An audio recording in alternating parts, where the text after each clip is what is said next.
Hi guys, जय Hanuman. JEE main अप्रैल exam जो कि 4 से 9 अप्रैल के बीच में 10 शिफ्टों में 5 डेज के अंदर बी बीटेक का एग्जाम अब नजदीक आ चुका है। आज के इस वीडियो में हम बात करने वाले हैं कि आखिर कौन कौन से ऐसे इंपॉर्टेंट पॉइंट हैं या वेरी इंपॉर्टेंट ऐसे कौन कौन से टिप्स हैं जो एग्जाम में आपको नॉन एकेडमिक होते हुए भी बहुत ज़्यादा हेल्प देने वाले हैं और बहुत ज़्यादा फायदा करने वाले हैं। जेई मेन 2024 को लेकर के, खासकर सेकेंड अटेम्प्ट को लेकर के जिन बच्चों के दिमाग में कुछ भी इस तरह का कंफ्यूजन है कि यार इनिशियल पेपर जो है यानी शुरुआती जो जेई मेन के पेपर 4, 5, 6 को होने वाले हैं, उनका जो स्टैंडर्ड है जो जनवरी में उन्होंने देखा कि वो थोड़ा सा इजी साइड जाता हुआ दिखाई दिया मार्क्स के हिसाब से, जो परसेंटाइल की कैलकुलेशन बच्चे लगा रहे हैं, और वाइसे वर्सा लास्ट की डेज में जो पेपर का एग्जाम का स्टैंडर्ड है वो कम मार्क्स पे ज्यादा परसेंटाइल का होने वाला है। सबसे पहले इस चीज को आपको दिमाग से निकालना है। इसके लिए मैंने पेपर का टफनेस लेवल के लेवल को लेकर के एक आपके लिए वीडियो बनाया था, आप उसको देखना, लिंक में डिस्क्रिप्शन डाल दूंगा। लेकिन आप सबको यह देखना है, इस चीज से सबसे पहले बाहर आकर के खुले दिमाग से आपको पेपर देना है। कुछ ऐसे पॉइंट जो मैं आपसे डिस्कस करने वाला हूं, ये हमने जनवरी में भी बच्चों का रियलाइज किया था कि ये गलती बच्चे कर गए। कई सारे बच्चे इन छोटी छोटी मिस्टेक में आकर के अटक गए और वो पेपर में प्रॉपर आउटपुट निकाल पाए। वाइसे वर्सा आप सभी को अपना जनवरी का एक्सपीरियंस है और जनवरी का जो आपको अपना एक्सपीरियंस हो चुका है उसमें जो जो लूप होल आपको दिखाई दे रहे हैं वो आपके अप्रैल में ना हो, ये आप सबको जिम्मेदारी से देखना है। अभी ये भी ध्यान में रखने वाला पॉइंट है कि अगर 4 से 9 अप्रैल के बीच में करीबन 11,90,000 बच्चे जो हैं जेई मेन अप्रैल के लिए रजिस्टर्ड हो चुके हैं, और इतने सारे बच्चों में से बहुत सारे बच्चे वो भी हैं जिन्होंने जेई मेन जनवरी दे दिया है। तो बहुत सारे बच्चे जो रिपीट कर रहे हैं अपने स्कोर को बढ़ाने के लिए, यानी उनके पास जनवरी का अपना अच्छा और बुरा एक्सपीरियंस है। इस वजह से अप्रैल के एग्जाम का जो स्टैंडर्ड है वो जनवरी के कंपैरिजन में, जो कंपटीशन का स्टैंडर्ड है वो हमेशा हमने देखा है जनवरी के कंपैरिजन में अच्छा चला जाता है, क्योंकि बच्चों को अपना एक्सपीरियंस होता है और उनको एक रिहर्सल के बाद में मेन एग्जाम देने का दोबारा से मौका मिलता है, तो हर कोई अपने स्कोर को बढ़िया करने के लिए एफर्ट्स लगाता है। 75 क्वेश्चन आपके जेई मेन में आने हैं पेपर में, तो पेपर के अंदर 75 क्वेश्चन में आपको सबसे पहले यह भी समझना होगा कि राइट अप्रोच होना 75 क्वेश्चन पे जरूरी है, क्योंकि पेपर में कुछ क्वेश्चन इजी है, कुछ मॉडरेट है, कुछ टफ सेट चले गए। सबसे पहले तो आपको कोई भी परसेंटाइल की कैलकुलेशन अपने दिमाग में क्वेश्चन को अटेम्प्ट करते समय नहीं लगानी है। बच्चे ये भी दिमाग से निकाल के जाएं शुरुआत और लास्ट टाइम का, जैसे मैंने बताया कि पेपर का डिफिकल्टी लेवल अगर आप समझ पा रहे हैं जनवरी जेई मेन के हिसाब से है, तो उसको दिमाग में उस समय नहीं लेकर के आना है कि हमने तो इतने क्वेश्चन करे हैं, हमारा इतना परसेंटाइल आ जाएगा क्योंकि शुरू का पेपर है या बाद वाले बच्चे आते सोचे। ऐसा बिल्कुल नहीं सोचना। आपको 75 क्वेश्चन पे राइट अप्रोच करना बहुत ज्यादा जरूरी है।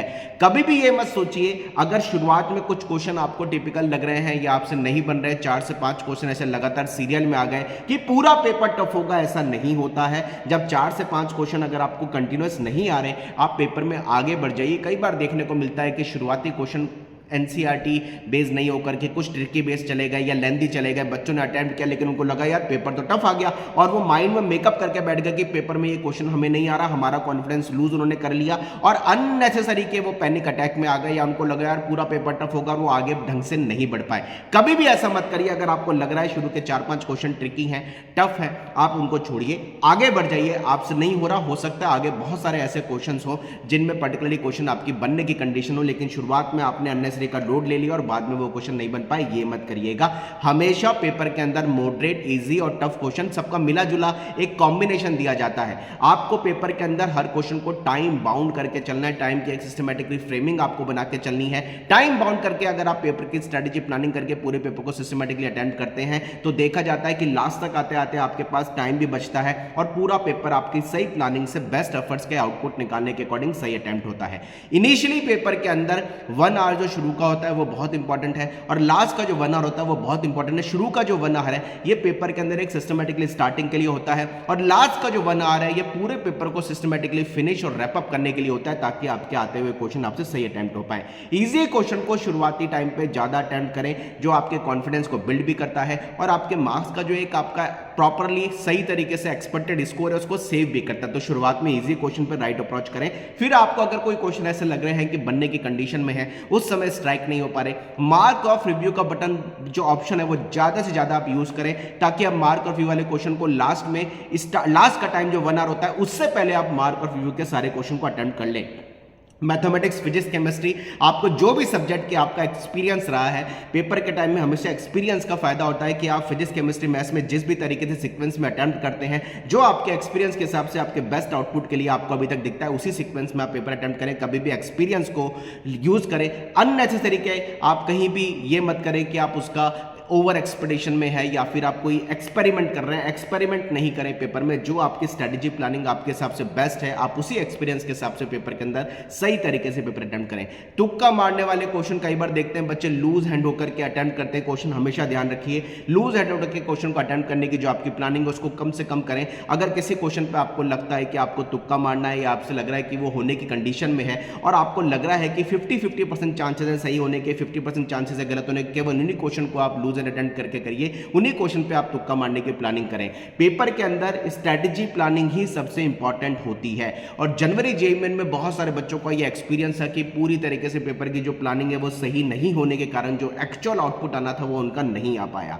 ये बातें बहुत इंपॉर्टेंट है, ये नॉन एकेडमिक है लेकिन उसके बाद भी बहुत ज्यादा इंपॉर्टेंट रोल प्ले करती है। हमेशा पेपर के अंदर क्वेश्चन को कूल माइंड होकर पढ़िए, क्वेश्चन को जैसे ही आप कूल माइंड होकर पढ़ते हो उसकी इमेज आपके दिमाग में बनती है और क्वेश्चन सही तरीके से अटेम्प्ट करने की प्लानिंग में आता है। इन सब चीजों को आपको ध्यान रखना है। 75 क्वेश्चन हर बच्चे के लिए नहीं होते, हम बहुत बार बोलते हैं 75 क्वेश्चन सब बच्चों के लिए नहीं है।